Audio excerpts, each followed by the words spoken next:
మనం ఇప్పుడు శ్రీ నందీశ్వర ఆలయం అంటే శివాలయంలోకి ఎంటర్ అవుతున్నాం అండి.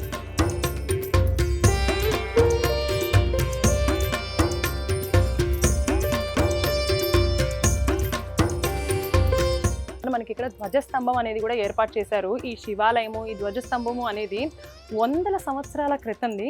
వెళ్ళి ముందర ఆ శివుని దర్శించుకుందాం కదండి.